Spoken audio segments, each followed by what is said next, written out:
Hello friends, সন্ধেবেলা Flipkart থেকে কিছু অর্ডার দিয়েছিলাম, সেগুলো ডেলিভারি দিয়ে গেল। ঘরে চাল বাড়ন্ত হয়ে গেছিলো, তাই চাল অর্ডার দিলাম। আর কিছু সবজিপাতি অর্ডার দিয়েছিলাম, সেগুলোই দেখে নিচ্ছি যে ঠিকঠাক করে এসছে কিনা। কারণ এর আগেও আমি অর্ডার দিয়েছি, তো আমার একটা দুটো আইটেম না আমি মাঝে মাঝেই মিসিং পেয়েছি। এখানে বাঁধাকপি অর্ডার দিয়েছি, ধনেপাতা, পেঁয়াজ, বেগুন, এইসব জিনিসই টুকিটাকি আর কি অর্ডার দিয়েছি। আর ফ্লিপকার্টে অর্ডার দিলে সবজিপাতির দামটাও অনেক কম লাগে আর খুব তাড়াতাড়ি ডেলিভারি দিয়ে যায়। এদিকে রাতে রান্নার জন্য 3টে ডিম সেদ্ধ বসিয়ে দিয়েছি, ডিমের কারি করবো ভাবছি। ব্যাস, রান্নাঘরে ঢুকে পড়েছি আর হাতে ছুরি ধরে ফেলেছি। ডিমটা সেদ্ধ হতে হতে এদিকে আমি আলুগুলোকে ভালো করে ছিলে নিচ্ছি। এদিকে আমার খুব জোর খিদে পেয়ে গেছে, তাই বরকে ভাবছি বলি বাড়ি ফেরার সময় কিছু খাবার কিনে আনতে। এদিকে ও বাড়ি চলে আসার পর ওকে একটুখানি ক্যামেরার মধ্যে আসতে বলছি তোমার একটু ভিডিও নেবো, তাই মুখটাকে লুকিয়ে রেখে দিয়েছে। তাই এখানে ওকে আরেকটা অপশন দিয়েছি, বলেছে যে আমার সাথে রান্নায় আজকে একটু হেল্প করতে হবে।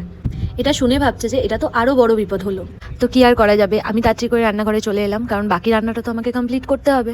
আর ও বাবা এরপরেই দেখি পেছন থেকে এসে বলছে যে কি হেল্প করতে হবে বলো। ক্যামেরাটা অন আছে বলে লজ্জা পাচ্ছিল আসতে, কিন্তু এই সুযোগ কি আর ছাড়া যায়। তাই আমিও টেনে বললাম যে চলো এই আলুগুলো কেটে দাও তাড়াতাড়ি করে। আর ওকে কাজ বলা মানে হচ্ছে বিপদ বাড়ানো। ছুরিটা নিয়ে যা কেদারি করছে, তাই বললাম যে থাক আমি করে নেবো, ছাড়ো। আর বলা মাত্রই পালিয়ে গেল, মনে মনে ভাবছিল যে এই কথাটা শোনারই অপেক্ষায় ছিলাম। আর কি আবদার বলো দেখিনি, এখানে বলছে যে ছুরিটা দিয়ে ওখানে কিছু রাখা রয়েছে সেটাকেও টিপ করবে। এখানে আবার এসে বলছে যে আমাকে কিছু একটা কাজ দাও। তাই আমি বললাম যে ঠিক আছে চলো এই আলুগুলোকে কড়াইয়ে ছাড়ো। আর কড়াইয়ের মধ্যে আলু দিতে গিয়ে এমন অবস্থা, বাপরে বাপ, ভয়ে একাকার যে আলু ছাড়বে কি করে। আলুটা একবার করে ছেড়ে 10 মাইল দূরে চলে যাচ্ছে। মুখের এক্সপ্রেশন দেখলেই বুঝতে পারবে যে ওর অবস্থাটা কি হয়েছিল। ওকে হেল্প করতে বলা মানে আমার আরো 3-4টে কাজ বেড়ে যাওয়া। অল্প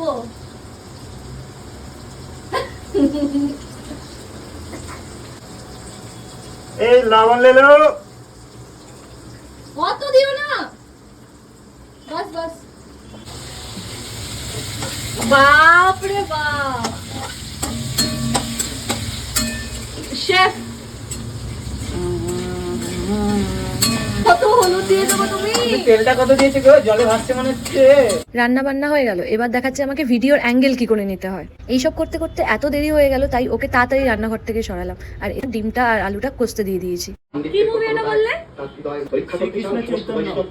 এদিকে আমার রান্নাও মোটামুটি হয়ে এসছে, আলুগুলো আর একটু সিদ্ধ হওয়া বাকি শুধু। আর একজনকে দেখো, এদিকে তার টাইম হয়ে গেছে খাওয়ার, তাই খেতে চলে এসছে আর এসেই ম্যাও ম্যাও করে ডাকছে। তো আজকের ভিডিওটা এখানেই শেষ করলাম। ভিডিওটা ভালো লাগলে চ্যানেলটাকে সাবস্ক্রাইব করে দিও।